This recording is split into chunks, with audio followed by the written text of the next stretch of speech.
Su sustancia está hecha de evocación, recuerdo, rememoración y de lo que toma del porvenir. Porque es una parte fundamental de nuestra identidad. Somos nuestra memoria. El programa del INA que nos lleva de viva voz con los especialistas. Muy buenos días, esto es Radio INA. La Secretaría de Cultura y el Instituto Nacional de Antropología e Historia los invitan a acompañarnos en la emisión de la serie Somos Nuestra Memoria. En esta ocasión contamos con la presencia de la restauradora Xochipilli Rosell. Bienvenida, Xochipilli. Yo soy Salvador Rueda.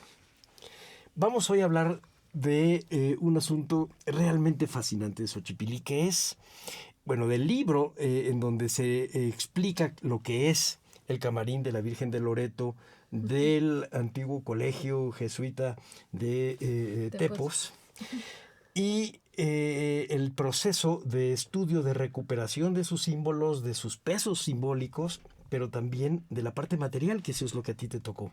Así. Vamos a hablar de el camarín de la Virgen de Loreto con Xochipilli Rosell, restauradora. Vamos a empezar por el principio. ¿Qué es un camarín? ¿Qué es el camarín de la Virgen?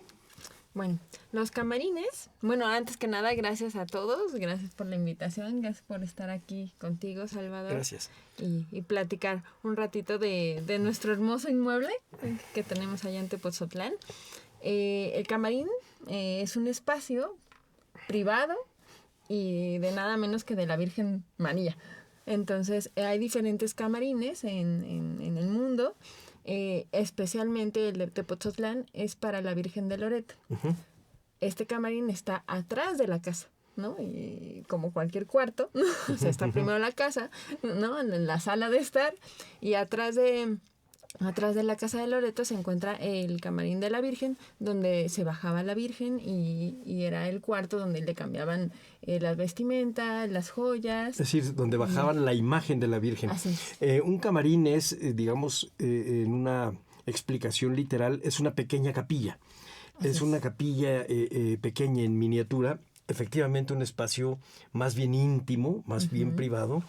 Y lo que tú nos dices además es importante porque es en donde le daban no solo culto a la Virgen, sino a la imagen de la Virgen, y la vestían y la trataban como si fuese alguien de la familia y de hecho quien encabeza la familia. Uh-huh. Uh-huh.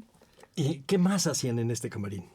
¿Qué más hacían? De hecho, precisamente tras la restauración del camarín, se empezó nuevamente a estudiar el simbolismo del camarín, porque lo que se tenía más estudiado era la casa de Loreto, ¿no? Uh-huh. La casa como una reliquia, tal cual, o sea, más bien la veneración era hacia la casa y no a la Virgen de Loreto. O sea, a partir de la restauración se empieza a estudiar un poquito más este espacio, en el que, como bien dices, sí era funcional, ¿no? Era donde bajaban la imagen de la Virgen de Loreto y la cambiaban, pero también se celebraban algunas misas y existían cofradías específicas que desarrollaban todos los aspectos litúrgicos dentro de este espacio. Vámonos por orden. En primer lugar, yo estoy hablando de Tepoztlán y no estoy diciendo que además es el lugar donde está el Museo Nacional del Virreinato y está en el Estado de México y que invitamos a todo el mundo a que vaya a verlo, pero en particular que vaya a ver este camarín y el trabajo que ustedes hicieron. Ahora, por favor, explícanos qué es la Casa de Loreto. Muy bien. La casa de Loreto es una reliquia, es una réplica fiel de la casa de Nazaret. Que ese es el chiste. Por eso es una reliquia, con las medidas específicas de esa casa de Nazaret. Uh-huh. Por eso la devoción es a la casa, no tanto a la Virgen. Es al espacio. Así es, al espacio. Y esta reproducción, la Compañía de Jesús la trajo de Italia, ¿no? Y la plantó aquí en Tepoztlán porque tenían planes, ¿no? Uh-huh. Tenían planes de hacer traer la devoción, pero también traer el peregrinaje a Tepoztlán. Uh-huh. hasta ahí va la investigación, ¿no? Sé que la descripción de la casa de Loreto y el camarín de la Virgen se ha hecho por diferentes investigadores, como Consuelo Maquíbar, Verónica Zaragoza, Mónica Martí, pero a partir nuevamente a partir de la intervención se empezaron a dar ciertos datos, ¿no? Sobre todo con esto del peregrinaje, que nos pueden ir dando otra concepción de este espacio. Al espacio hay que concebirlo como un conjunto de capillas. Está la casa de Loreto, el camarín de la Virgen y el relicario de San José. Okay. Son 3 capillas que funcionaban como tal, como un conjunto. Ya. Relacionadas entre sí. Relacionadas entre sí, físicamente por un pasillo, ¿no? Y seguramente litúrgicamente, ¿no? Ya. Ahora, la Casa de Loreto, el espacio de la Casa de Loreto es una réplica de lo que se imaginaba había sido la Casa de la Virgen en Nazaret. ¿Es verdad? Así es. Muy bien. Bueno, lo que se imaginaba en términos de medidas. Exactamente. No, bueno, sí, la Edad Media en eso fue muy prolija, en repetir y buscar las medidas. Yo recuerdo la Mesura Christi, que es una columna donde se supone amarraron a Jesucristo cuando lo flagelaron, y por eso podía saber de qué tamaño debió haber sido Jesucristo. Y está en la capilla de Loreto. Curiosamente, en Italia. Pero en este caso, la casa de Loreto está haciendo una suerte de espacio sagrado dedicado a los movimientos de la Virgen, es decir, a imaginar que la Virgen está viviendo ahí. Que la Virgen está viviendo ahí y que Jesús vivió ahí. Claro. Y que ahí fue el lugar sagrado en donde le anunciaron a la Virgen que iba a ser madre del Verbo. Es el lugar de la Anunciación. El lugar de la Anunciación. Ah, mira, eso suena muy bien, porque además le da un peso simbólico distinto. Es el lugar en donde la Virgen decide dejar de ser del siglo para dedicarse a ser la madre de Jesucristo. Y es el momento en donde efectivamente ella camina, atraviesa la puerta del tiempo secular para meterte al tiempo sagrado. Así es. De hecho, hay en las casas de Loreto existe una ventana siempre en donde se supone que por ahí entró, ¿no? Okay. A anunciar. Y en la casa de Tepo existe un balcón, porque esta casa más bien está adosada al templo de San Francisco Javier, pero sí está su balcón por donde entra Gabriela a anunciarle. Ok, muy bien.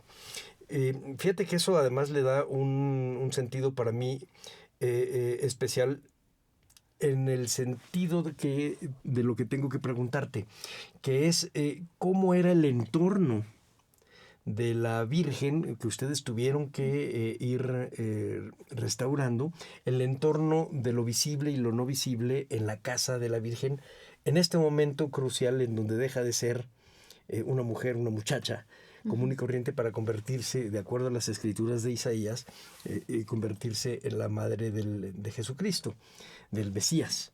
¿Qué cosas tiene en su entorno la casa de Loreto? Me imagino que no es una casa común y corriente. ¿Qué cosas tiene la casa de Loreto? Más bien, creo que es en Tepoztlán. Es un espacio lleno de luz. Es un espacio muy, muy cómodo que invita a la contemplación, la casa, con mucha luz, ¿no? Contemplación, cómodo, te sientes bien, ¿no? Y el camarín es más privado. El relicario, por su parte, es mucho más pequeño y hace una intrusión. O sea, es decir, te sientes más metido contigo, no sé cómo decirlo. A diferencia de la casa de Loreto, que es más cómodo estar ahí. Bueno, es que tengo idea de que la casa realmente es como si fuera una maqueta de una casa. Y en cambio el camarín está lleno de símbolos, lleno de signos. Así es. Pero ustedes tuvieron que jugar con las dos cosas. Sí, en cuestión del proyecto de intervención, se limitó del muro del camarín hacia hacia el octágono, ¿no? Que es el que forma el inmueble. Sin embargo, como bien dices, no podíamos leerlo de otra manera. Teníamos que leer el conjunto de capillas, para qué funcionaba el camarín de la Virgen y de ahí intervenirlo. Desafortunadamente el dinero no alcanza para todo y no intervenimos la casa de Loreto. Sí se realizó un proyecto de intervención, se diseñó el proyecto y te lo comento porque en la bóveda de la casa de Loreto existe pintura mural y hay una pequeña cúpula con ventanales, ¿no? Eso sí se lograron cambiar y por eso entra la luz. Pero existe toda una bóveda con pintura mural que está perdida, ¿no? Un poco perdida la pintura y que aún no desciframos muy bien este simbolismo. Lo quiero decir porque lo que alcanzamos a ver hoy en día son ángeles, son nubes, y esto quiere decir que la casa estaba en el cielo, ¿no? Estaba volando. La Compañía de Jesús hizo la réplica de la casa en Tepoztlán en el momento en que vuela la casa. A ver, platícanos, porque la gente que nos está escuchando no va a saber. Platícanos un poquito rápidamente digamos, la historia legendaria en donde esta casa que estaba en Nazaret va a dar a Loreto y de ahí se hacen las réplicas. Yo creo que... Bueno, aquí extraño mucho a Consuelo Maquiva, no sabes cuánto, porque ella narra la historia de manera muy linda. Sí. Pero bueno, se supone que la casa de María estaba en peligro, ¿no? En Nazaret. Y entonces llegan unos ángeles, ¿no? A salvarla. Y toda la casa es cargada por estos ángeles y es llevada a Loreto, Italia. Por eso está allá. Entonces hay muchas versiones, ¿no? Que sí es una familia que se apellidaba Angelicus pero ese es el milagro, ¿no? También uno de los milagros de la casa de Nazaret, que estaba ahí, estaba en peligro y los ángeles la trasladan a Loreto. Y entonces la Compañía de Jesús lo que hace es tratar de representar con arte este momento en el que la levantan, así es. Actualmente no se puede ver bien porque no está completa la pintura mural, desafortunadamente sí sufrió bastantes deterioros, pero están las nubes, están los ángeles y de hecho el piso de azulejos también te da esta sensación de, en su mayoría es azul, ¿no? De estar en el aire. Y que bueno, además también es el color de María, ¿no? Así es. Vamos ahora a ya vimos la casa, ahora el camarín. Descríbenos un poco el camarín. Piensa que quienes estamos en radio no podemos verlo. Entonces tú tienes que irnos describiendo a la antigüita para que nosotros vayamos reconstruyendo el espacio físico y entonces entender la gran cantidad de trabajo que hay detrás de lo que vamos a ver cuando vayamos a Tepoztlán, del trabajo que hay que ustedes hicieron. Trata de describirnos cómo lo viste tú la primera vez que llegaste, qué detalles te interesaron, cómo empezaste a ubicarte en este espacio, cómo te relacionaste con las cosas que estabas viendo, con las que entendías y las que no entendías, las que después entendiste, etcétera. Piensa tu primer día. Es muy difícil porque las restauradoras somos muy apasionadas y nos vamos al centímetro cuadrado, ¿no? Recuerdo las eflorescencias salinas en lugar de recordar los retablos preciosos y las pinturas de Miguel Cabrera. Pero está perfecto, ¿no? Platícanos esa parte. Pero de los primeros días en el camarín en 2010, yo entré en el 2007 al museo.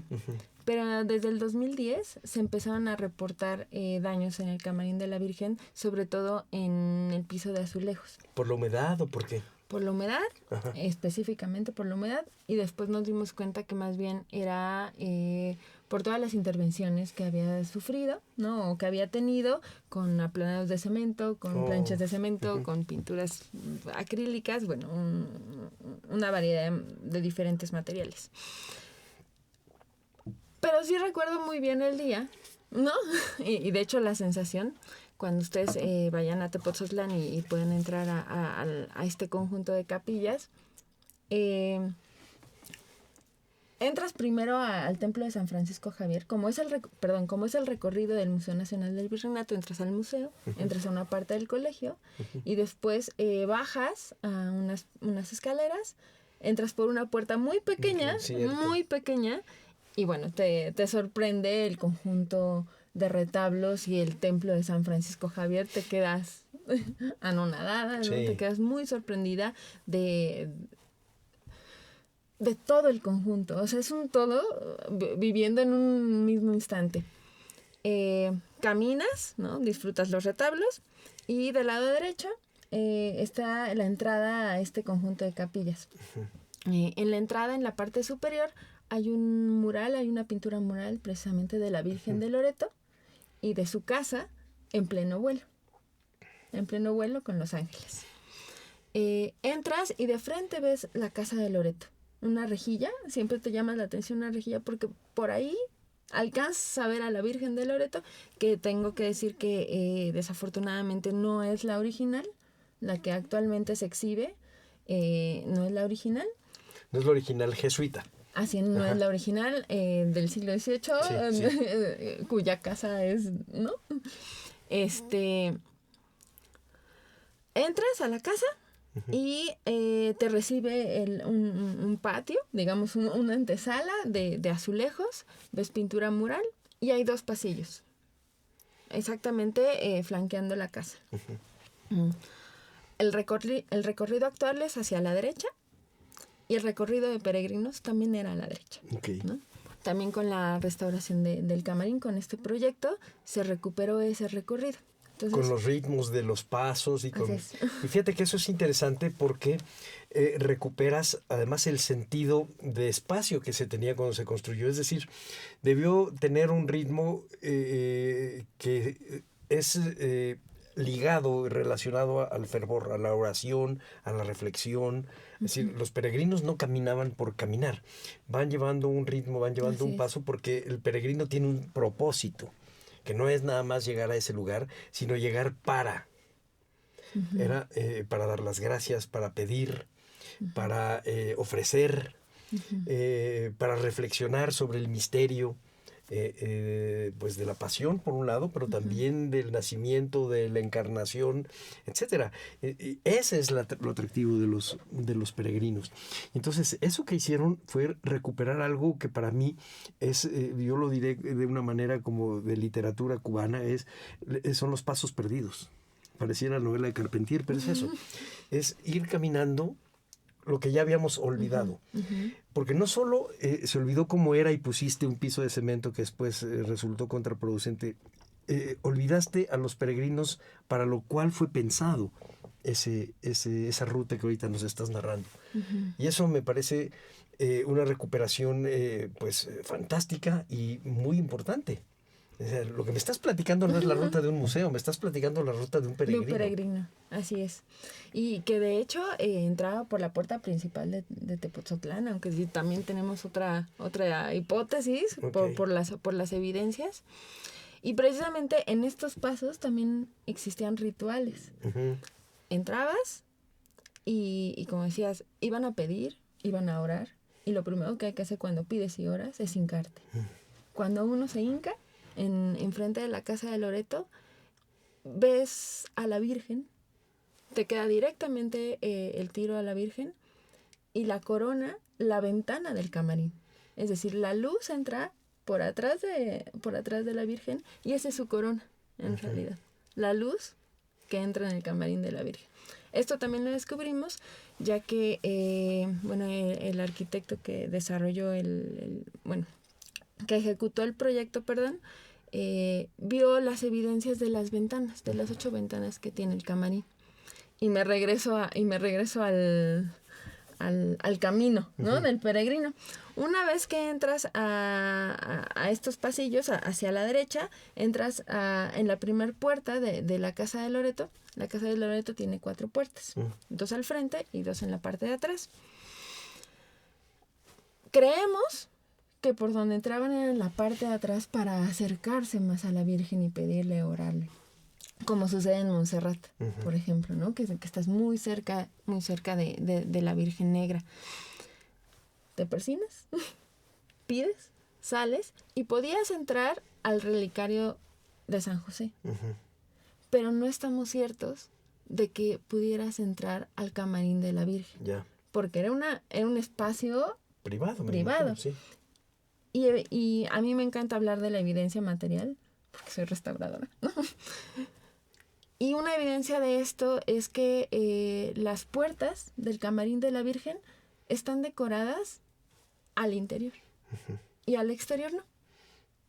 Al exterior se cierra, ¿no?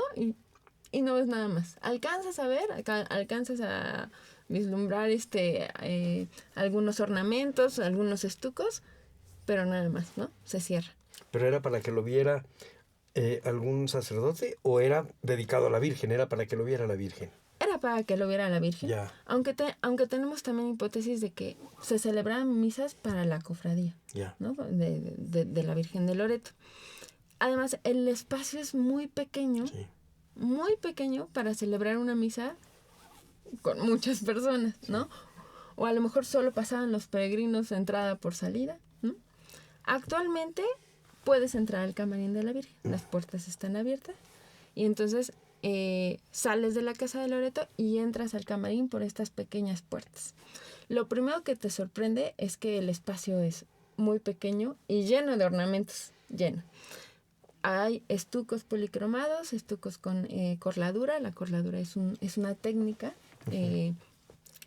con una hoja metálica que le da un brillo muy especial y encima de esta hoja metálica se le coloca un barniz coloreado. Eso hace que brille más y brille de diferentes maneras. Tenemos los retablos, ¿no? Dorados, las pinturas de Miguel Cabrera, 3 esculturas.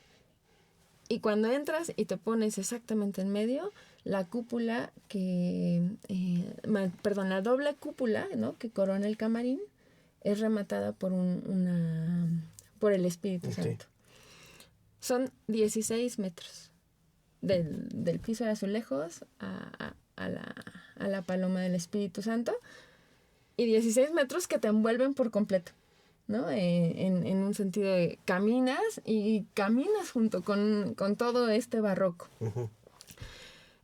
Antes de la intervención, y qué bonito que me lo preguntaras así, porque antes de la intervención yo estaba sentada en el piso de azulejos viendo las eflorescencias salinas y preguntándome, ¿qué te pasa?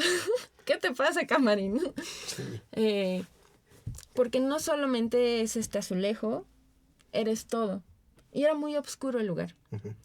Porque tenía ventanas de alabastro. Y entonces la luz que apenas penetraba era amarillenta y no alcanzaba a iluminar, ¿no? Entonces revisaba en penumbras, ¿no? Yo sé que me ponía mi lamparita, pero de todas maneras el ambiente era en penumbras. Yo me acuerdo de esas ventanitas de alabastros, daban una sensación muy ambarina, muy rara, pero efectivamente no se notaba que fuera lo original, porque no estabas viendo, no veías lo que se había hecho. No veías. O sea, tanto esplendor, tanto estuco, tanto retablo, tanto brillo, y no lo veías. Sí. ¿No? Eso era algo muy raro, y decías, bueno, a lo mejor era así porque en el siglo XVIII no había luz, no sé. Pero a partir de preguntarnos, ¿no? Porque mi primera pregunta fue ¿qué te pasa, camarín? Y se empezó a hacer un estudio, con georradar, un estudio con escáner 3D, ¿no? Se registró todo el camarín, ¿no? Con la nube de puntos y se empezaron a ver diferentes problemáticas, ¿no? Específicas de conservación, como fue la plancha de cemento, que no solamente estaba en el camarín, sino que estaba afuera. Estaba en el patio de la hospedería y estaba en el patio que da a la entrada del museo. No salía el agua por ningún lado, claro, más que por los azulejos y los muros. Porque entonces eso lo que estaba haciendo es que cambió un poco la la naturaleza de ese piso, que respiraba de una manera y ahora ya no. Y lo enfermó. Lo enfermó de sales, lo enfermó, le dio cáncer de piel, porque le empezó a brotar muchas escamas, tanto en los azulejos como en los estucos. Y precisamente la materia más dañada fue la materia de intervención, afortunadamente. ¿Qué es eso de nube de puntos? Platícanos un poco. La nube de puntos es el resultado del escaneo 3D de un inmueble. Esto es un escáner que se pone, barre el inmueble y empieza a arrojar muchos puntos exactamente en el retablo o en la superficie de contacto. Le da volúmenes, digamos. Le da volumen y a partir de un software se genera esta nube, y a partir de otro software puedes empezar a registrar cuánto mide punto a punto ese volumen, esa forma, ese inmueble. Gracias a eso pudimos tener un camarín por dentro y por fuera al milímetro, porque su rango de error es de 1 milímetro. Y este hermoso aparato lo tiene la Coordinación Nacional de Monumentos Históricos, quien hizo el escaneo 3D del camarín. ¿Y el arquitecto que estuvo encargado, quién fue? El arquitecto que ejecutó los trabajos es el arquitecto Ricardo Pesa. Ah, sí. Él concursó para hacer la licitación pública y ganó, y lo exploté todo el tiempo que estuvimos ahí. Hiciste perfecto. Todo el tiempo. Hiciste perfecto. Y además es uno de los autores, entiendo, Así es. de alguno de los textos del libro que hace memoria de todo este trabajo. Vamos ahora a algo menos material y nos vamos a meter en algo un poco más, digamos, simbólico. La Virgen de Loreto. ¿Qué diferencia hay en los atributos de esta Virgen con cualquier otra Virgen? ¿Cómo la representan? Te lo digo porque tú nos platicabas que ahí se bajaba, se vestía, se arreglaba, etcétera.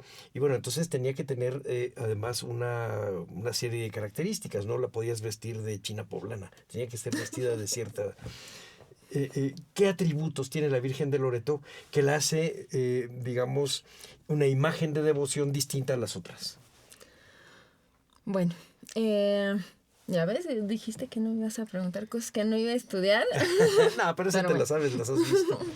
La Virgen de Loreto, en imagen, es una virgen que carga un niño, ¿no? Regularmente su vestido es en forma de triángulo. Okay. ¿No? Envuelve al niño y lo carga regularmente en la parte de enfrente. Como atributo especial tiene una tiara papal. Y esta es muy importante en el camarín de la Virgen, porque precisamente la doble cúpula que tenemos en el camarín es la representación de una tiara. Es decir, este tocado del Papa que tiene 3 coronas. Que tiene 3 coronas, lo tenemos en el camarín de la Virgen, y los ornamentos, ¿no? de esta tiara están representados en el camarín con 74 palmetas, ¿no? Que son estos ornamentos fitomorfos, ¿no? Que forman en las 3 cúpulas y bueno, rematan con la linternilla. Exactamente igual que la tiara papal, ¿no? Que remata con la cruz. Cierto. La Virgen que está en Loreto, Italia, es de color, ¿no? Es más morenita. Increíble, ¿no? Me parece, sí. Ahí sí estoy... Y esta es... No sé. Es güerita, como las que se hacen acá. Pues la que tenemos actualmente, sí. Los documentos dicen que la Compañía de Jesús trae una cabeza y unas manos para que aquí se ponga el cuerpo de la Virgen de Loreto. Sin embargo, no sabemos exactamente si se le talló ese cuerpo, o en dónde quedaron esas manos, esas Sí, yo cabezas. recuerdo en las clases que daba Consuelo Maquíbar y veíamos las esculturas y las los santos y vírgenes de vestir, en realidad algunas sí tenían cuerpo, eran como un maniquí, pero otros eran una estructura solamente y lo vestían. Claro, pero también bien pudieran tallar todo el cuerpo. Todo, ¿verdad? ¿No? Claro. ¿Este no lo tiene tallado? Lo que pasa es que no es la original. Ya. Tenemos 2 vírgenes de Loreto. En colección del Museo Nacional del Virreinato tenemos 2 vírgenes. Una pequeña, que sí es del siglo XVIII y perteneció al colegio, pero creemos que por dimensiones no pudo ser la que es... la del camarín. La del camarín, la de la Casa de Loreto. Ajá. Y otra que actualmente está en la ENCRIM, que de hecho se está restaurando. Sí es una escultura de vestir. Tiene tiene cara y tiene manos. Dijimos, aquí está. Pero hay algunas cuestiones de técnica de manufactura que no corresponden a la época. Sí, no, bueno, y además, si hay un anacronismo, seguro que hay que poner en duda todo. Cuando me hablas de una virgen pequeña, ¿de qué tamaño estamos hablando? ¿Qué tamaño tendría que tener? ¿Cuál es la proporción que tendría que tener la que estaría en la casa de Loreto? La virgen pequeña que hablo mide escasamente 50, 60 centímetros. Es una virgen más o menos por aquí, sin tiara, porque ya perdió la tiara. El nicho de la virgen de la casa de Loreto mide aproximadamente 1,80. Ah, caramba, sí. ¿No? Más o menos. Y aunque sabemos que no iba a quedar justo a la Virgen, ¿no? Sino que tenía que tener una holgura, es bastante amplio como para que fuera. Sí, es muy grande, no da la proporción. Vamos a hacer un paréntesis, Xochipilli, para recordarle a la audiencia que estamos hablando del camarín de la Virgen de Loreto y del esplendor de Tepozotlán, hoy Museo Nacional del Virreinato, y estamos platicando con la restauradora Xochipilli Rosell. Vamos ahora a más en particular al trabajo de restauración al que te tocó estar. Es decir, tú te enfrentas a un espacio que está enfermo y que, como bien dices, está enfermo de cáncer en la piel. Y tú eres quien tiene que diagnosticar, resolver, proponer e iniciar el trabajo. ¿Tú te especializas en qué en restauración? Soy egresada de la ENCRIM y tomé la especialidad en libros. Pero, entrando en 2007 a este museo, me especialicé en museos. Ya. En conservación y manejo de colecciones. Sin embargo, gracias al camarín y gracias a este maravilloso inmueble que fue el Colegio Jesuita, he podido estudiar precisamente arquitectura y he podido estudiar pintura mural. Entonces, creo que es una de mis pasiones ahora, hoy en día, la pintura mural. ¿Cómo hice el diagnóstico? Como un médico general, llamando a los especialistas.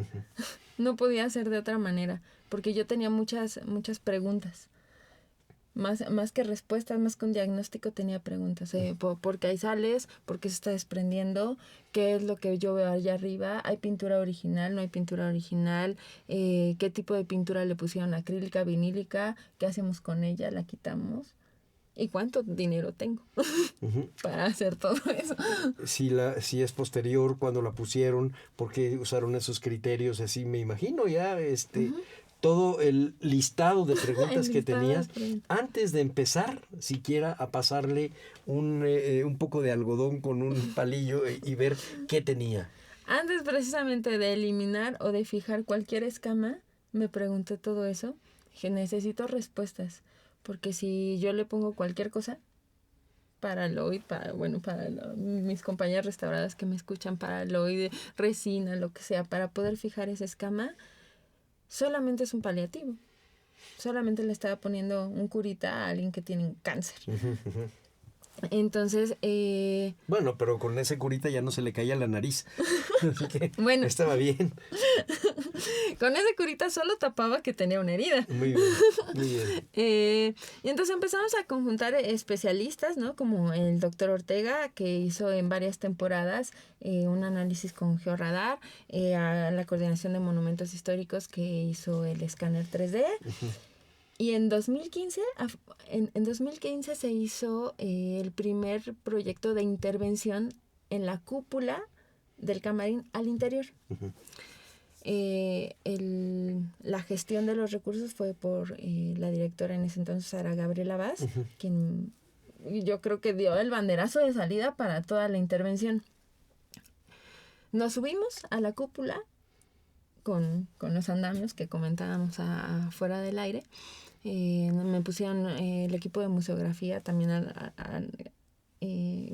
equipo importante en la realización de este proyecto. Me pusieron una torre de andamios que daba exactamente a la paloma. Nos subimos y nos dimos cuenta que eso estaba casi por caerse, ¿no? Desde abajo tal vez no se percibía, ¿no? Pero existían muchas escamas, existían muchos faltantes de policromía y sí existía una gran intervención en la cúpula con pintura vinílica, ¿no? sobre la policromía original. Se hizo un diagnóstico y se hizo esa primera intervención. En 2015 la primera intervención nos dio mucha luz para saber qué seguía. ¿Qué seguía en las canéforas, que conocemos como negritos, en los retablos, y qué seguía en el piso? Y a finales del 2015 se diseñó el proyecto que en 2016 pagó la Secretaría de Turismo del Estado de México. Y que bueno, se hizo por todas las coordinaciones. Aquí sí es muy de celebrar que la Coordinación Nacional de Museos, la Coordinación Nacional de Monumentos Históricos, la Coordinación Nacional de Conservación, y nos visitó el Consejo de Arqueología. Ya. Todos estuvieron ahí en el camarín. Y me gustaría también narrar un poquito el inicio de este proyecto con la estructura de trabajo que se desarrolló al exterior. Eso es importante también para adentro. ¿Cuánta gente participó? ¿Cómo lo armaron?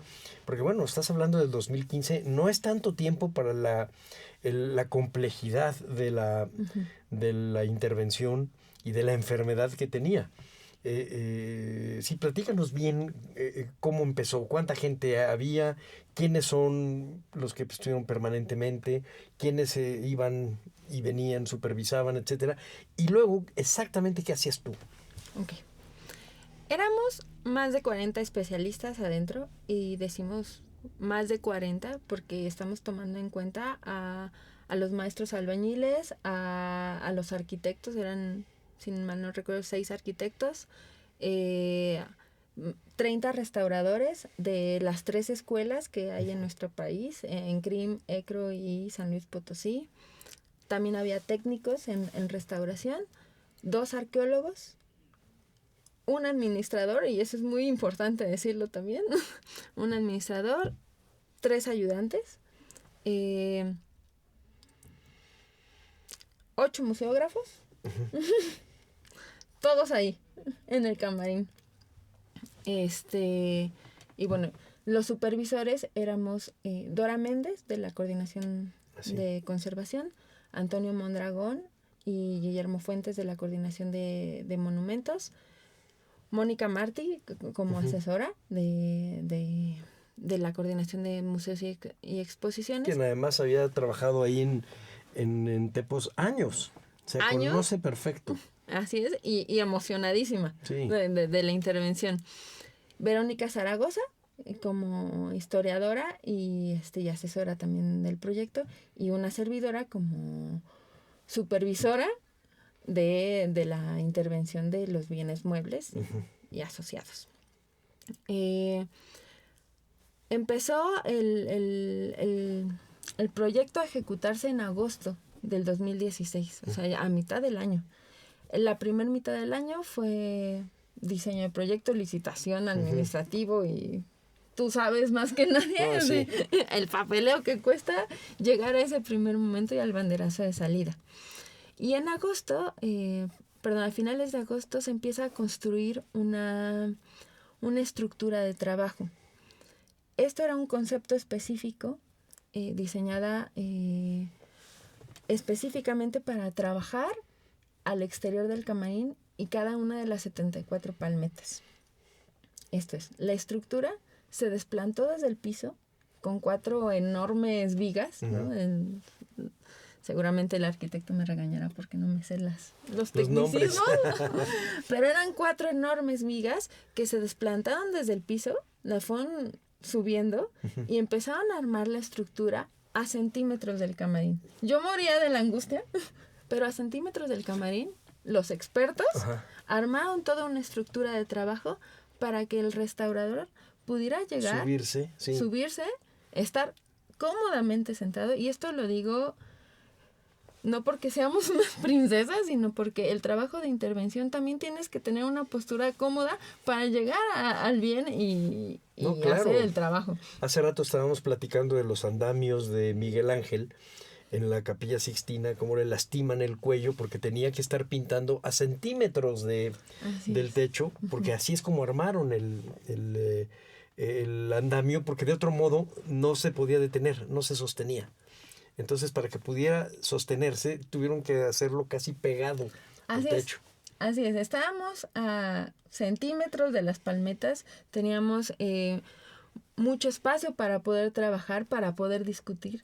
De hecho, cuando nos supervisaban, se subían todos, se subió la secretaria de Turismo del Estado de México, Diego Prieto estuvo ahí, los coordinadores nacionales, viendo a centímetros el trabajo. Era una estructura muy amable para el camarín, porque no lo tocaba en un solo centímetro, y muy amable también para los restauradores.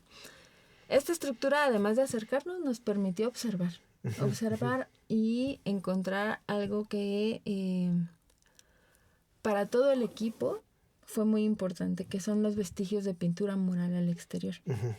Estábamos hablando de la problemática al interior, ¿no? Que era humedad, que era pintura, que era la paloma que se estaba deshaciendo, etcétera. La paloma, los estucos. Pero toda esa problemática venía porque al exterior no tenía piel, no tenía un sistema de impermeabilización, le caía agua, ¿no? Quitamos, ¿no? el sistema de impermeabilización que ya no servía, pusimos uno acorde a la técnica de construcción del camarín, con cal, ¿no? Aplanado de cal. Y fuimos descubriendo vestigios de pintura mural. Y esto es porque los teníamos ahí, porque los teníamos a la mano. Íbamos quitando el aplanado de cemento. Íbamos, yo no con el bisturí, pero íbamos, lo digo, en conjunto, ¿no? Todos los restauradores que trabajaron en el grupo de pintura mural y de palmetas tenían la consigna de encontrar todos los centímetros que pudieran de pintura o de esgrafiado. Con un bisturí, es decir, hicieron cirugía. Cirugía literal en el aplanado al exterior. Afortunadamente encontramos bastantes vestigios que nos permitió, sobre todo al arquitecto, empezar a armar una propuesta de recuperación de color al exterior. Así es, porque antes de la intervención el camarín de la Virgen era monocromo, ¿no? Era bicromo porque era cremita del aplanado y negro por las algas. Entonces, pero en realidad en el siglo XVIII el camarín de la Virgen vestía una pintura mural que lo hacía igual de rico al exterior como el interior, y estaba totalmente perdida. Estos vestigios... Fíjate, eso no lo hubiéramos imaginado nunca. Los inmuebles históricos actualmente los vemos o en ruina, o con una piel totalmente blanca. Cremita, arena, en las variaciones de color. Pero hay muy pocos inmuebles históricos que aún conservan su maquillaje, su color, su presencia, su vestimenta de yo soy un inmueble de esta naturaleza. Y lo que quisimos también con el proyecto es regresarle esta lectura al exterior del camarín, ¿no? A partir de los vestigios de pintura. Por eso tenían la consigna de encontrar centímetro cuadrado. Pero ¿qué lectura estaban buscando? ¿La más antigua o cuál? Porque cuando está tan encimado, uno de los criterios que los restauradores tienen que tomar es ¿qué año le vamos a poner? Te lo digo, por ejemplo, para el Castillo de Chapultepec. Podemos nosotros decidir que estamos tomando el último día en que estuvo Maximiliano. Febrero 13 de 1867.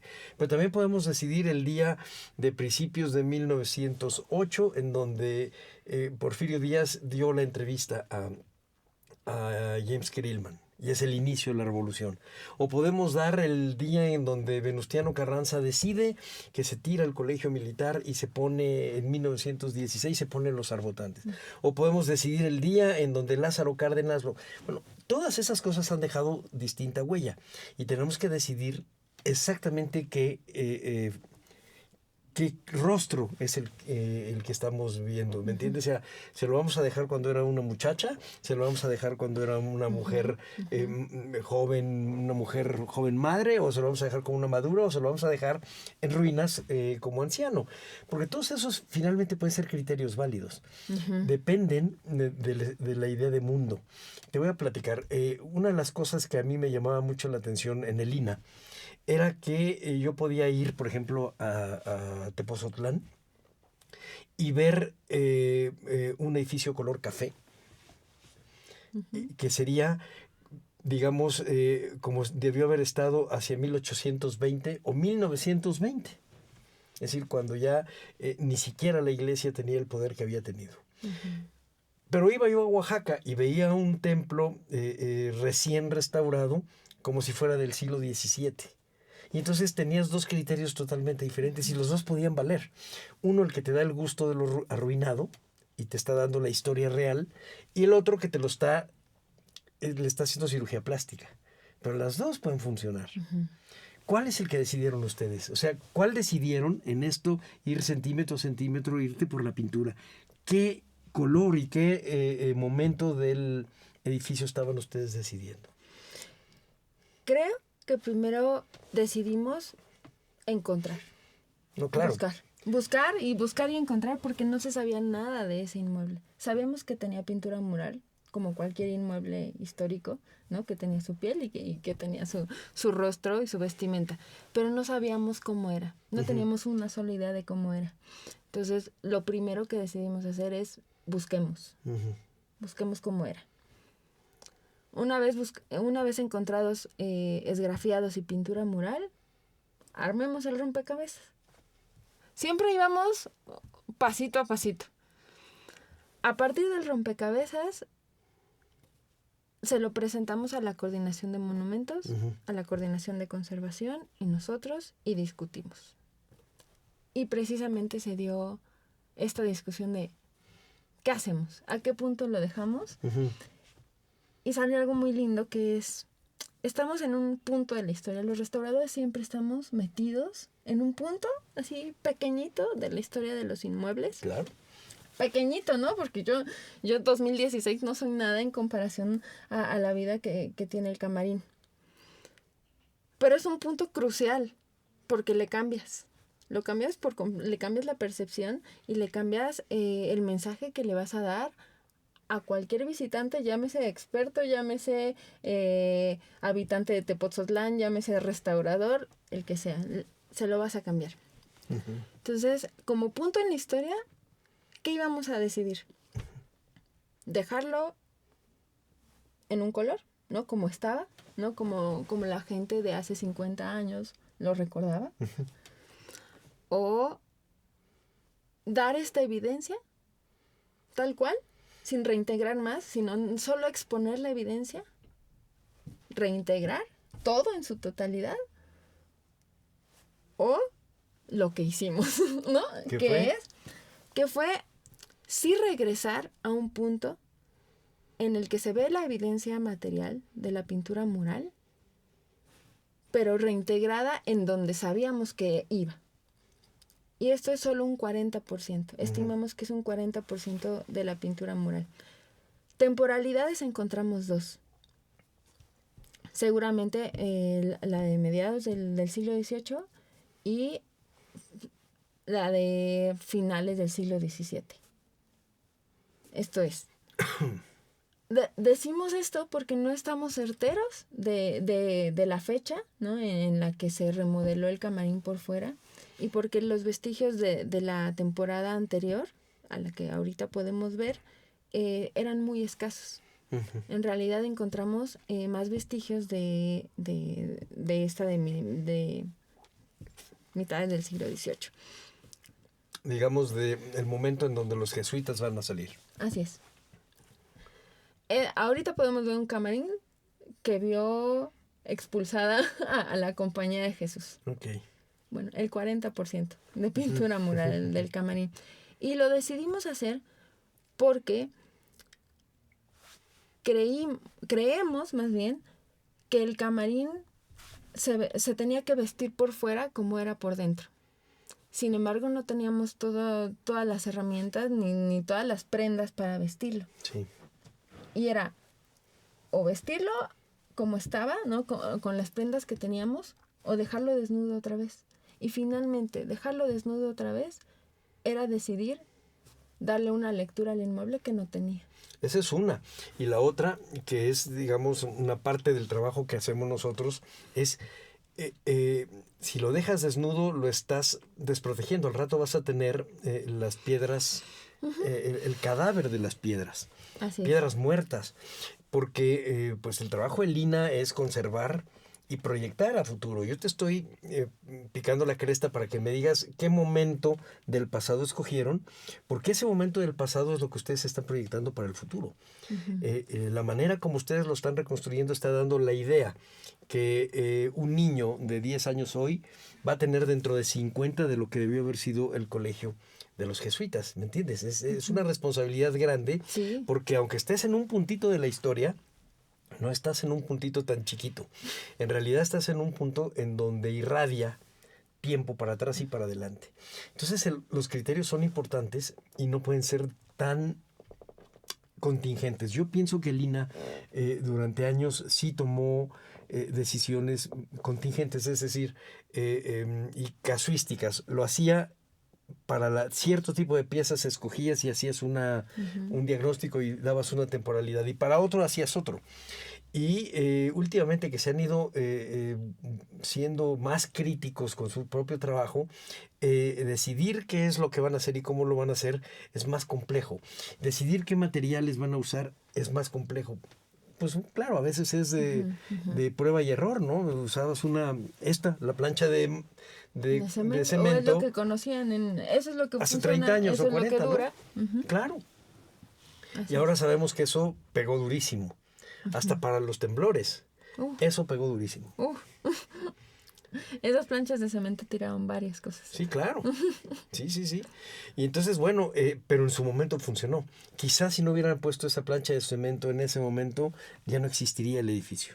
Uh-huh. O sea, hay que pensar todo. O sea, hay que tener, no hay que juzgar. Hay que tratar de pensar las cosas en su momento histórico. Pero pensando en el proyecto a futuro, ustedes... ¿qué clase de materiales? ¿Cómo están viendo el trabajo que hicieron? ¿Cuánto tiempo piensan que puede sostenerse antes de que le vuelvan a meter mano? Esa es una pregunta que te voy a contestar en dos sentidos. Decidimos tomar los materiales originales, es decir, cal y pigmentos, para hacer la pintura. Y el equipo de restauración hizo la pintura a la cal. Se hicieron varias pruebas. La primer lluvia que soportó el camarín de la Virgen fue épica, porque todos estábamos afuera mojándonos y festejando de que todo estaba bien.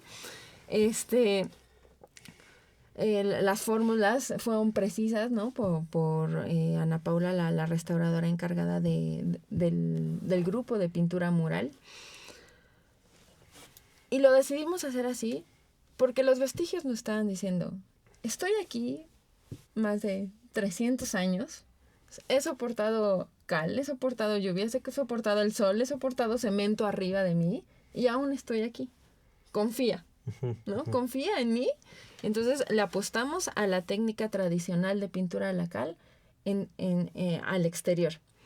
En las palmetas, en los relieves, optamos por un estuco, es decir, una pasta de cal muy finita, coloreada, para nuevamente pues dar color y forma a las 74 palmetas. Y eso hace que no se vayan descascarando. Exactamente, si existe algún problema de pérdida de capa pictórica, bueno, más bien es el enlucido, todo el que está ahí. Sin embargo, este aprendizaje de la pintura a la cal nos dio esta perspectiva del tiempo. Decimos, intervenimos hoy en 2016 el inmueble para no intervenirlo en 50 años más, ¿no? Porque hace 50 años se intervino, ¿no? Con esta plancha de cemento, con pintura acrílica y demás, y en 50 años estuvo como está. Escogimos estos materiales para que no se interviniera en 50 años más. Pero creo que ahí yo lo llamo nuestra malformación de no tener un mantenimiento, de no tener pues sí, un sentido de conservación preventiva, es la que nos juega ahí mal el asunto. Porque no quiere decir que en el siglo XVII los inmuebles se intervinieran una vez y se dejaran 50 años. Sí, no, claro, seguramente cada año lo pintaban o le hacían cosas. Exactamente, ese es el punto. Creo que ahí tendríamos que cambiar nuestra manera de conservar los inmuebles y apostarle mucho más al mantenimiento. Yo sé que esa es una práctica que se viene dando, ¿no? De hablar, ¿no? Y de convenios y de proyectos y demás. Pero ya hacerla en rutina. Y a lo que iba es que precisamente uno de los hallazgos que se dieron con la pintura mural fueron los esgrafiados, que son elementos que se hacen en el muro cuando todavía está fresco el aplanado, cuando todavía está fresco el enlucido. Son líneas que se trazan incisas, ¿no? Y entonces forma una línea adentro del aplanado. Y esto lo que nos dio fueron las formas, el dibujo de cómo era la pintura del camarín. Pero también nos dimos cuenta que esos esgrafiados eran elementos importantísimos en el mantenimiento. Porque eran la traza, eran el patrón que estuvieron pintando cada 3, cada 4 años, ¿no? Entonces, ellos lo hacían. Y eso es a lo que iba. Fíjate que diste en el clavo en una palabra que creo que todavía, por supuesto, entre nosotros está todo el tiempo, pero que no acaba de ser tan efectista como debe ser en otro tipo de sectores, sobre todo los que deciden los dineros, que es la conservación. Por no haberle dado conservación, el Museo de Brasil se perdió. Sí. Es decir, una gran tragedia para todos, porque hubo alguien que decidió que ese dinero no tenía que ir a conservación. Y ese alguien no sabe ni de conservación, ni de tesoros. Ni de museos, ni de nada. Nada, solo sabe de números y de cómo no gastar en esto y sí gastar en lo otro. Bueno, pero eso es una cosa que tendremos que ir poniendo en la mesa para discutir este tipo de cosas. El que si pusiste este esgrafiado es para saber cómo va a ser la conservación, pero eso significa que tiene que haber recurso para que haya esa conservación y que ustedes piensen cómo lo mantenían los jesuitas, que efectivamente lo pintaban cada año y no como estamos acostumbrados de que cada 20 se interviene para quitar el anterior. Sí requiere de un trabajo diferente, pero de una mentalidad diferente. Y no hablo de la de nosotros, hablo de la que tiene que soportar, en el sentido literal de la palabra, con recursos, hacer eso. O decidir que se pierda, como lo de Brasil. Puedes decidir las dos cosas. Ni modo. Pero el juicio de la historia ahí está.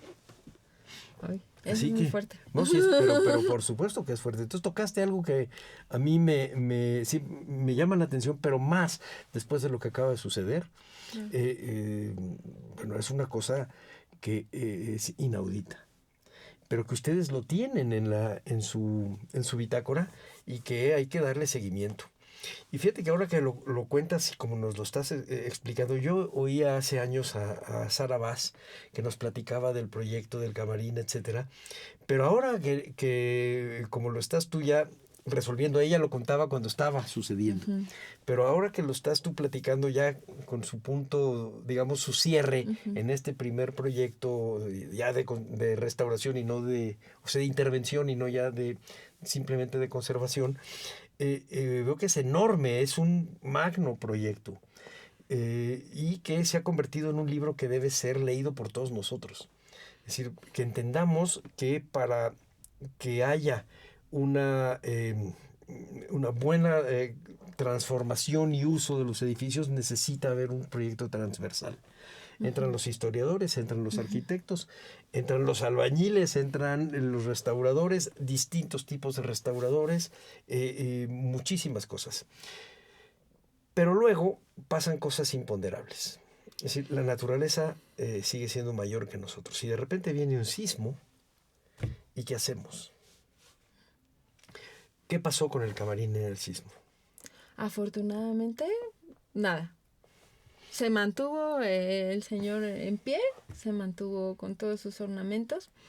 La que fue un poco afectada fue la Casa de Loreto, precisamente porque tenía en su cúpula, tienen su cúpula aplanados de cemento al interior todavía. Yeah. Entonces el juego del cemento y la cal, ¿no?, hizo que vibrara y se fisurara una de las partes de las partes bajas de una ventana. Yeah. La casa sí.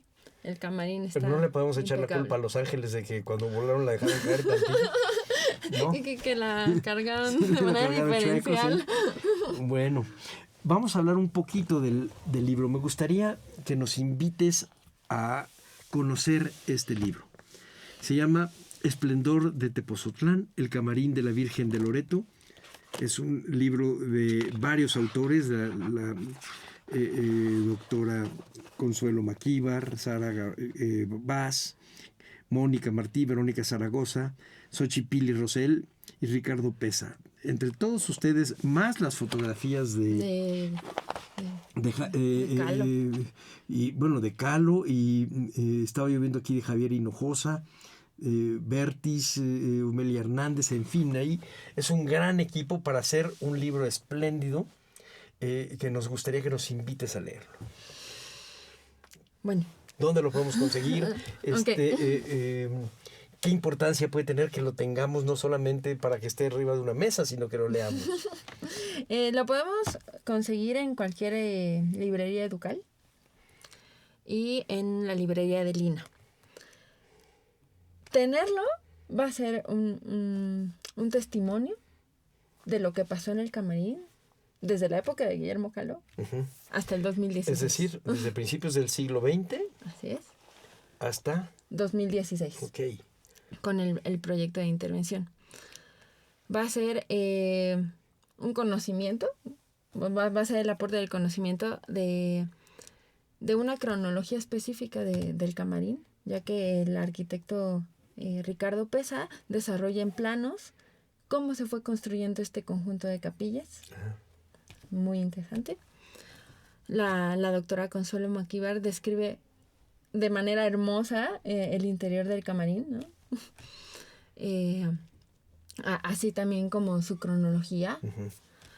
Sara Gabriela Vaz, Mónica Martí y Verónica Zaragoza nos invitan a contemplarlo y a descubrir su significado.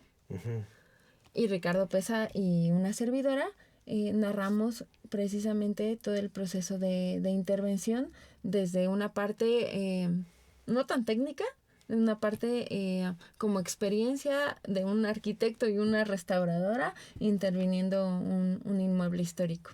Y ustedes básicamente la parte material, las historiadoras el significado espiritual y el histórico, el cronológico y ornamental de este espléndido y rarísimo edificio, porque también hay que decir que no hay muchos de esos. Hay que ir a Tepozotlán para ver de qué se trata este Camarín de la Virgen. No está en ningún otro lado igual ni parecido.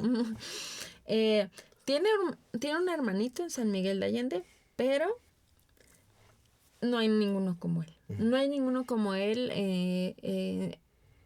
en la ornamentación de estucos, en la riqueza de esculturas, en su iluminación, ¿no? Que también es un apartado que tenemos el arquitecto Pesa y yo, de cómo a partir de la recuperación de las ventanas y de la entrada de iluminación hace el juego todo el día este camarín, ¿no? Entra la luz, hace juego con los retablos, sale, y bueno, el fenómeno que se hace en la cúpula es extremadamente conmueve, ¿no? ¿Qué más describimos del libro? Bueno, solamente que se invita a todo mundo a leerlo. Realmente es un libro espléndido. Se antoja. Simplemente se antoja por ver la portada, por ver este esplendor barroco recuperado, no arruinado, ya no está enfermo de cáncer. Eso realmente es un logro. Y bueno, perdón, y ¿sí? decir que precisamente el proyecto de intervención acaba de ser premiado con el claro. Premio Sí, Francisco es verdad. de la Maza en conjunto con el proyecto de la estación de ferrocarril. Ya. Sí, vi que habían sido ustedes premiados. Felicidades. Muchas gracias. Bueno, pues no me queda más que darles las gracias a ustedes, darte las gracias, Xochipilli. Gracias. A nombre de Radio INA, doy por terminada esta emisión que fue posible por la generosa participación de la restauradora Xochipilli Rosell.